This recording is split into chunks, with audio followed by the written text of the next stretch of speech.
Yan mga brothers and sisters, good morning. Yan. Nagpapakulo tayo ng tubig. At mag-iihaw din tayo. Yun, oh.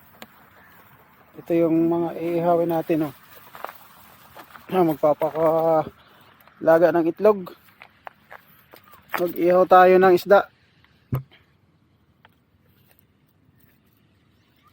Meron din tong pugita. Nakachamba tayo ng isang pugita, oh. Good size na rin, no? May labahita, may parrot fish.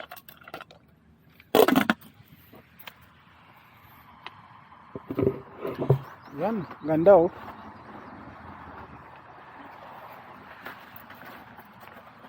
Mga kasama natin dito kanina mga patan,